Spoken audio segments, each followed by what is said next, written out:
Now to the Republican side. Contributor Jason Talbert of the Talbert Report sat down recently with 1st District Republican congressional candidate Princella Smith of R-Wynne. This 26-year-old former congressional aide is making her first run for political office.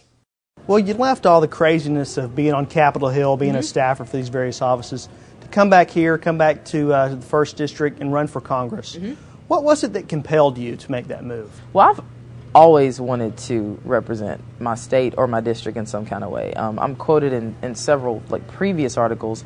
One in particular comes to mind is the Arkansas Times back in December of 2008, where I was asked several times by several outlets, would you ever go back and run? Would you ever go back and run?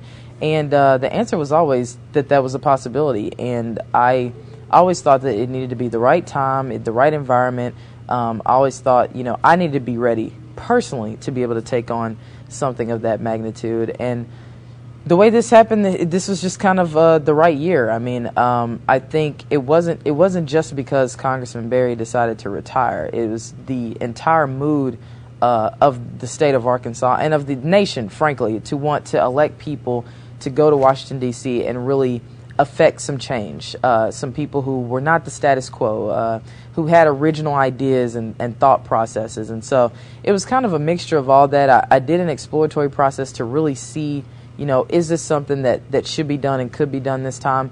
And the answer was an overwhelming yes. So I really want to see my district have an active congressman. I really want to see people who aren't used to really touching and knowing and feeling their congressman be able to do that once again. And that's just what I plan to be. I plan to be an active congressman. I've seen both. I've seen the kind that you see around election time, and I've seen the kind that really try to make a point to really touch everyone. And I want to be that kind of congressman. But let's look, for example, for a minute at how this race is shaping up.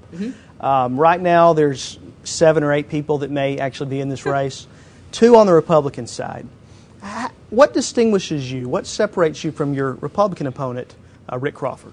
Rick Crawford's a good guy. I mean, I don't know him that well. I've obviously been seeing him around at political events. He has been in the race for a year, and hats off to him for having been in the race for a year.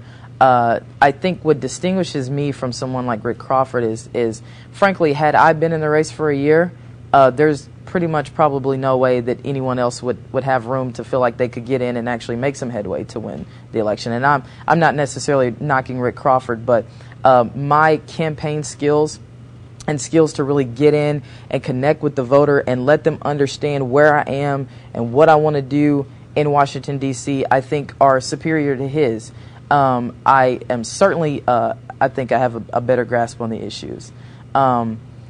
I believe that I'm a more presentable candidate for the general election. I think that at the end of the day, you've got to give voters a contrast, and I don't mean cosmetically. I mean a contrast between where you stand on the issues, what it is specifically that you want to do, and your passion. I have a deep, sincere passion to represent this district. I am a product of several generations of Smiths and Fondrens from the 1st District. My grandfather was a farmer with a 3rd grade education that helped, I always say, those people helped build our district. And so I have a deeply seated, rooted passion for this stuff. I love politics. I love public policy. My heart is with people, and I really want to see our country do better. And no one will outwork me in this race. Sure. And so if you ask me why you and why not the other guy, that's the difference. Sure. Let's talk for a minute about that. You don't look like the typical Republican. First of all, you're young, you're female, you're African American. Those are 3 demographics that Republicans traditionally have had trouble reaching. Why do you think Republicans have struggled with those groups, and how can your candidacy possibly affect that? I think it's several reasons. I mean, you just have to look at some history. If you go back, of course, to the 1800s, you can see that we had a Republican president that led the fight to abolish slavery. But then you can see as history progressed and you get right around the 1960s, it wasn't that Republicans were advocates of segregation. As a matter of fact, it was the reverse. You had many Southern Democrats that were advocates of segregation. But what happened is we had the election of President John Kennedy. And he was at the forefront of a lot of things in the civil rights movement. Of course, he was assassinated. Then his vice president was able to be at the front, Lyndon B. Johnson, and was able to sign, the Civil Rights Act of 1964. So, at that point, started a trend of many African Americans voting Democrat, and it wasn't necessarily a rejection of the Republican Party, but again, and this is what I tell people, generally, whoever's at the top of the ticket is what Americans perceive to be who Americans perceive to be the representative of the party. So even though you had Democrats fighting against the Civil Rights Act, you had a Democrat president who signed it. So many African Americans, just by tradition, flocked that way.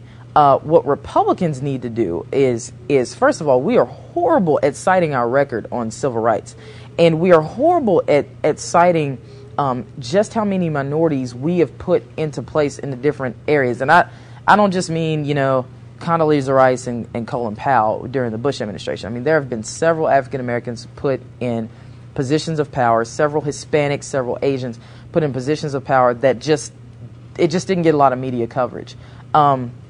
If the Republican Party wants to bring in more minorities, more young people, more women, what we absolutely have to do is become better communicators. If we get out on the stump and we just put our issues out there, we skip all the partisan talking points, and we just say, listen, this is where I stand on the economy. This is where I stand on energy, on education. By the way, we love the environment. Republicans love the environment. There's a perception that we don't like the environment. That's not it. We just have differing views than the Democrats on global warming. It doesn't mean we don't like the environment. But you see what I mean? Take those issues, healthcare, immigration, national security, and really communicate them effectively. We need to go to these venues that have more minorities, more women, more young people, and go to them and say, this is our message. We want to communicate this with you, and we want to bring you into the party.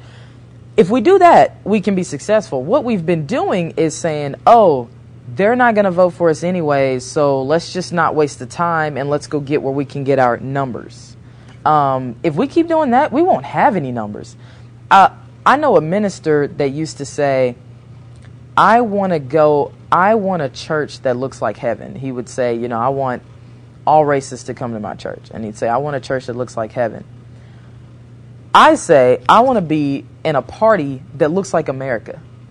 And if we continually just elect the same kind of person that looks the same, talks the same, thinks the same, our face to the American people doesn't look like America. Do you see what I mean? And does this mean we stop electing white males? Absolutely not. But it does mean that we've got to seek out people. We've got to seek out the Princella Smiths, the Angela McGlowan in Mississippi, the Allen West in Florida, those type of people who are qualified, who are just passionate about the issues, and who will get in there and work hard and say, you know what, we want to put you in as an elected official. We want you to be one of the faces of our party. We've just got to do it. Until we elect more people that look different, we're not going to look different.